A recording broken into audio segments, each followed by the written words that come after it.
Well, hello. Welcome to Mark My Words, a podcast series offering a glimpse into alternative paradigms hiding just beneath the surface of everyday life, where our first question of the day is always, what if? And my name is Paul Uhrig. We have with us Mark Cornelius, the author of RUT Management. And we have been in this series, this is continuing some of our path discussions when one is on a rut trajectory, a rut path. And Mark, I'm going to pass it over to you with a question. What if someone hijacks your rut? I know we've been talking about folks that are sharing a rut with you or sharing your path. What if someone chooses to hijack that? Well, that's a great question. Thank you. And I'm going to begin with a little rut teaser here, because this is really where we're going with this, Paul. When you think you have your rut in control and you've gone through the rut exercises, which we'll talk about some more today, and what's my rut direction, looking at the map, you get it all together, you think, man, it's like that old adage, man plans and God laughs. So we're going to look at that very idea, and you think you're at the end of something, or maybe even the middle of it, as our good friend Fred Rogers, Mr. Rogers would say.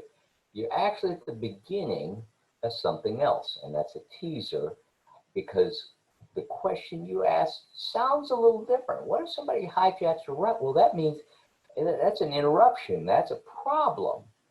Well, is it? Somebody comes into your rut and says, I think it should be something else.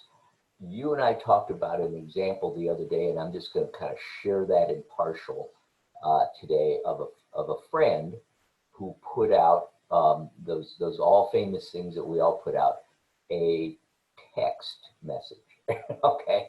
Ooh. And in that text message, my friend threw out the idea, or an idea, to a group of people that we're planning a trip with. Well, in these crazy days of COVID, we'll go ahead and bring up a good direct parallel here. In these crazy days of COVID, we're not going to be able to travel because we're going to need to have a vaccine. And some of our group isn't going to have to get or isn't going to want to get a vaccine. And so we're going to have to get it because, we have to. And, wait a minute, who said we have to get it? Where's that written anywhere? How do you know this? I know there's a fear or a concern out there that might happen. We're going to discuss that. We're going to work through it. But this all came through on a text, and suddenly our rut was going off way in a 90-degree angle there. Oh yeah. How did you arrive at this conclusion without having the discussion in a time when we don't even know whether those requirements are going to be out there? So somebody, and in this case a friend with good intentions, hijacked my rut. Well, we can't have that, can we? Absolutely not. All personal about it. Ironically, what I discovered is it was part of my friend's rut. They had a very distinctive belief pattern about something, and they were just cruising along in that, and they said, Mark, you got to join in here. My rut's your rut. And I'm like, no, not exactly. So the good news is we talked about it. We walked a little bit in the same path, and we came to some conclusions about what we needed to do. And suddenly we were just charging ahead. That doesn't always happen. There are people who would want you to walk in their rut with their opinions and won't budge and insist that you do what you need to do with them. And suddenly you're at loggerheads. Well, if that's the case, you're going to run into this little fellow over here very quickly. Yeah. You're going to get into a periodic interruption in your, in your trek, and that's going to cause both of you or all of you, if there's more than that, to just be kind of wallowing around in the pit and not really moving forward. So it's highly important that if somebody tries to hijack your rut, you try to communicate with them. Okay, now you have other things. There's powers that be that you have absolutely no control over at all. Well, not no, but you have things like governments and communities and all sorts of things like that create a pattern, and they say you must walk in this with us. Well, that's a difficult thing to do if your rut says, I'm not of that mindset, so you've got to work those things through. Which brings us up, and you had talked about it already. Let me pull it up here if I can. Let's see here. I know I have it. Oh, yes, I do. Sorry. I'm bouncing around all over the place here. You're good. This puppy right here, the wannabe exercise. We've gone over this over and over again, but it's huge in this case because it's not only you that should go through this, but if you have an issue with a friend or an associate or a community that says, we want you over on this path over here, and you go, well, my path's a little different than yours. You need to open this up together and walk through this, and at least have in your mind where you're going, but encourage them to have in their mind, this is my frame of reference. I understand you might have a different one. Let's see if we can walk together. Otherwise, we might be going some different directions here pretty quickly, which happens. That's a reality of life.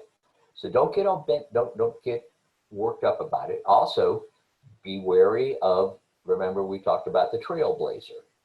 The trailblazer is the guy or the gal who's going to. Boy, I hope that wasn't sexist.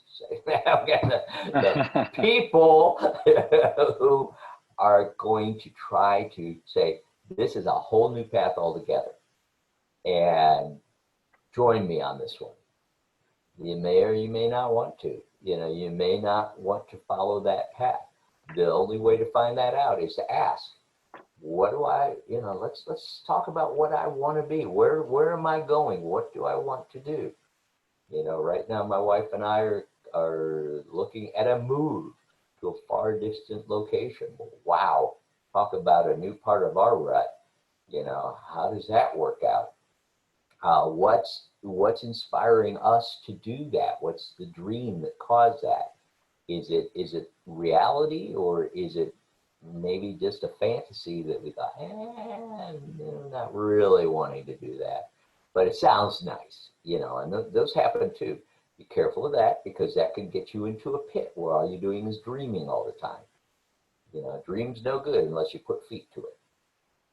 Ooh. Absolutely. Wow, did I just make something up there? Okay, write that one down, Paul. It's done. Okay. It's done. Do you remember what caused you to want to be that way? What is the importance of that? What is the origin?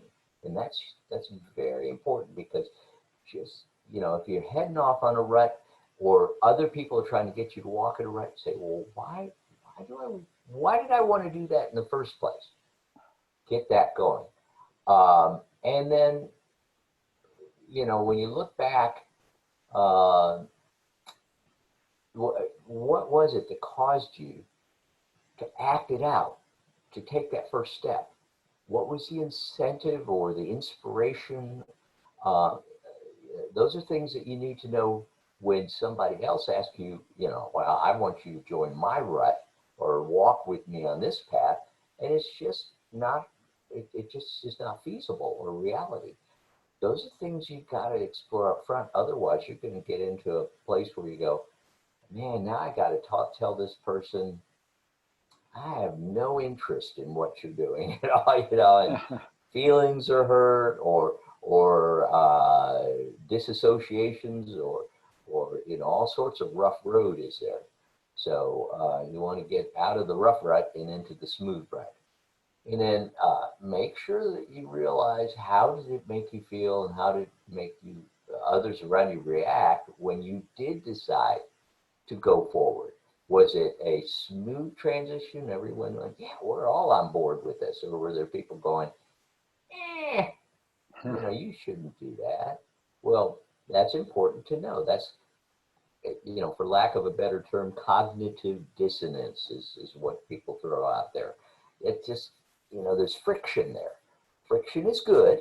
Nothing wrong with friction. Don't get me wrong. I think friction is healthy, as long as you work through that friction and say, okay, we heated up this discussion. Now, what do you do with it? Have you come to a conclusion? You have to, at some point, not agree to disagree, but seek commonality in a higher purpose.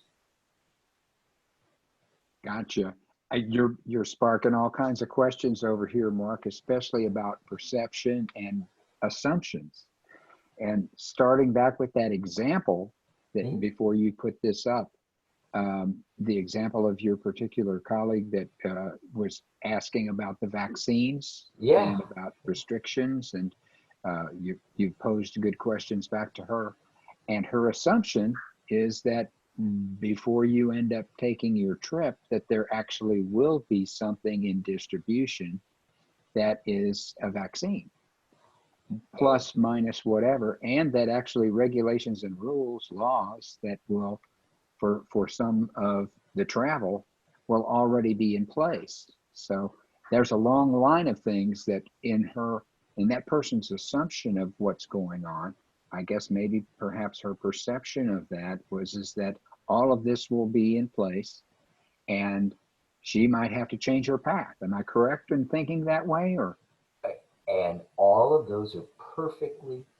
valid things to think about when you're in a rut and looking forward at what your direction is based on your wannabe.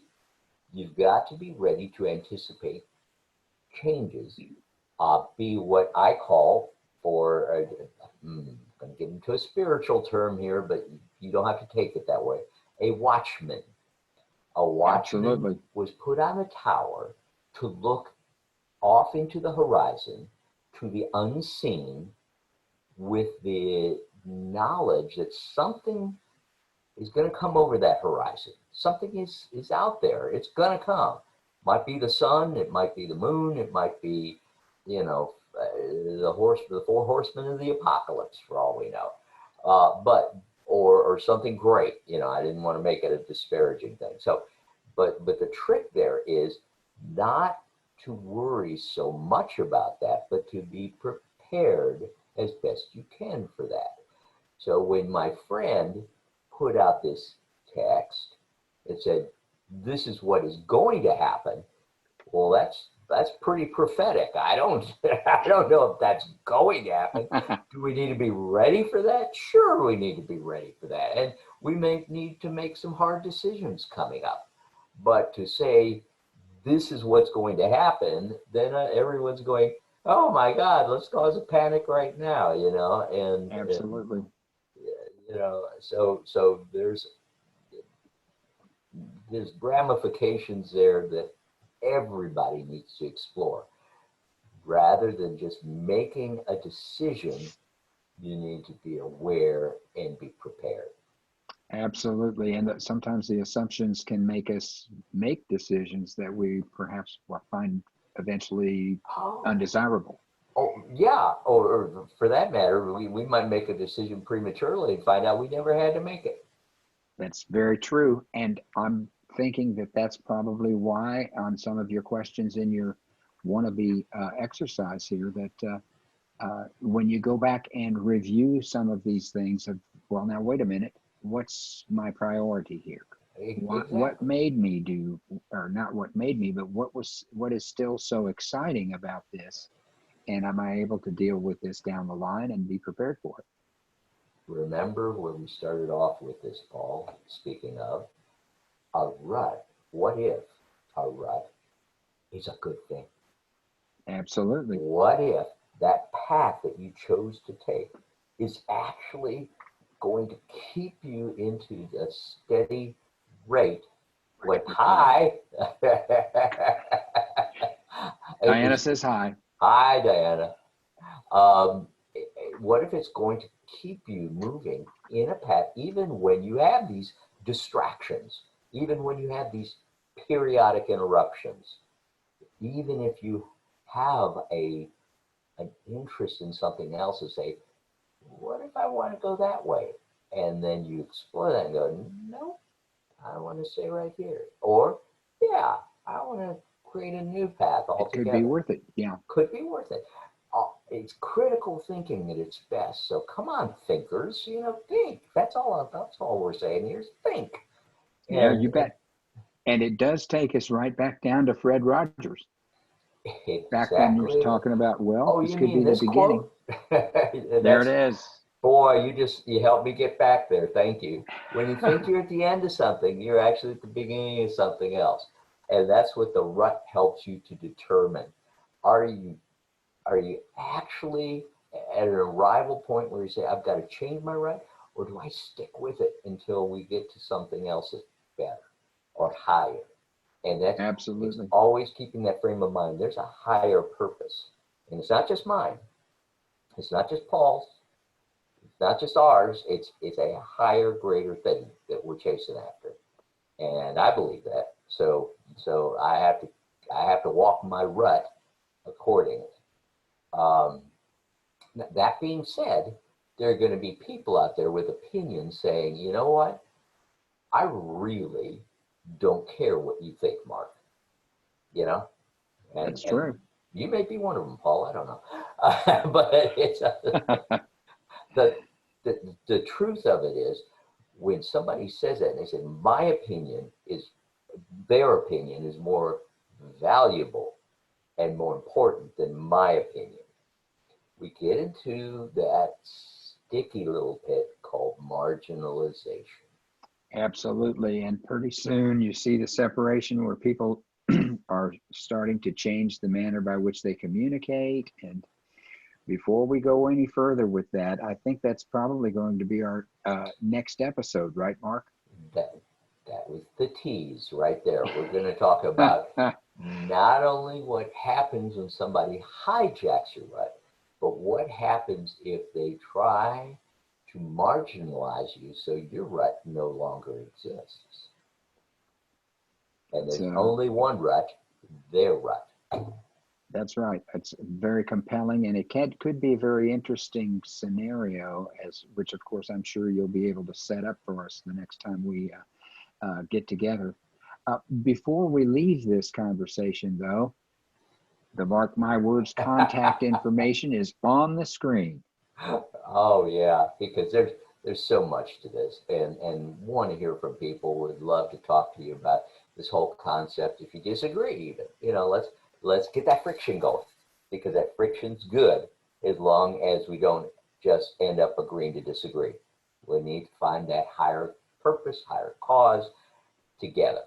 So, what if you were to email me or Paul with information? You would go to markcwrights@gmail.com. What if you wanted to just see the dialogue and what other conversations are going on? You'd go to our Facebook page. What if you wanted to read some great books about this whole concept? Not just one book, but a lot of books with the same back theme of what if, but looking at it from many different angles, fiction and nonfiction. You go to www.rutmanagement.com. And what if you want to see all the different episodes that we have on this discussion and where we're walking and talking and where you can walk and talk with us? You'd go to our YouTube location, which is listed right down there. So that's all I got, Paul. I'm just thinking that we're just taken care of, and we're taking care of the folks that are listening. Thanks, everyone, for joining us on this adventure of Mark My Words and Rut Management. You've heard some comments by me, and you've also heard a lot of good information from Mark Cornelius, the author of Rut Management. So I guess we'll just sign off right now. Everyone have a great day. Talk to you later. Thanks. Have you